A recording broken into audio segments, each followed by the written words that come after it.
જન્મ સે તુમરો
जावे वो कौन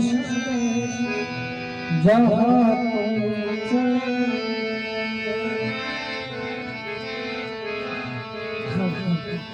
हल हल हल हल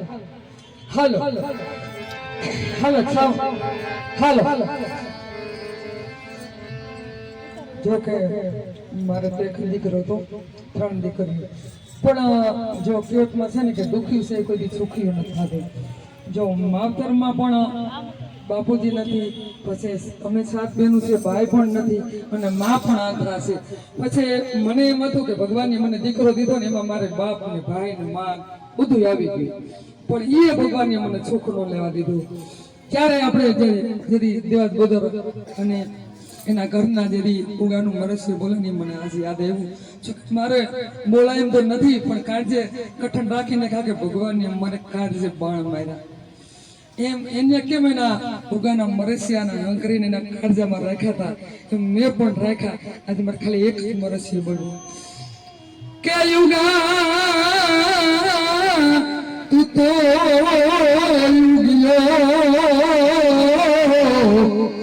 હારે રે ઉમર યુક્તાય તુમો પણ કાદસે જો તરવા હારે રે યમક હતી હવે મારો યુગલો પણ ભાઈ મરે ભવ હારીએ હારે રે ઓલી બેની મરે તો દસરા પણ જના બાળપણમાં જના માવતર મરે હર રે એને સ્યારે દેશના વાવા મને સ્યારે દેશના વાવા પણ એક ભગવાન ઉપર ભરોસો ને વિશ્વાસ રાખી અને આમાં મને એમ થયું કે ભક્તિ સિવાય આ દુનિયાની અંદર કોઈ ચીજ નહીં કેના માવતર અને કેના સ્વરૂપ માત્ર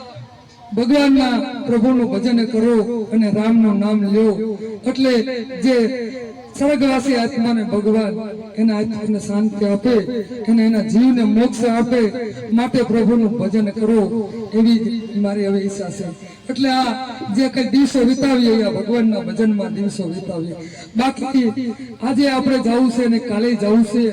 પણ કહેવતમાં છે કે જે મરા જેવડા હોય એ વયા જાય તો આપણને એનું એટલું ન થાય પણ હોર હે ગા પડે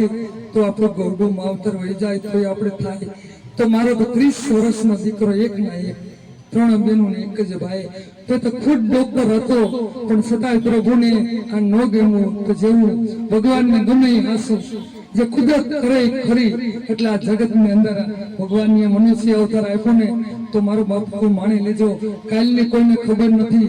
સમય કોઈની રાહ નથી જોતો આપણે સમયની રાહ જોઈએ બોલો ભોલેનાથ ભગવાનની જય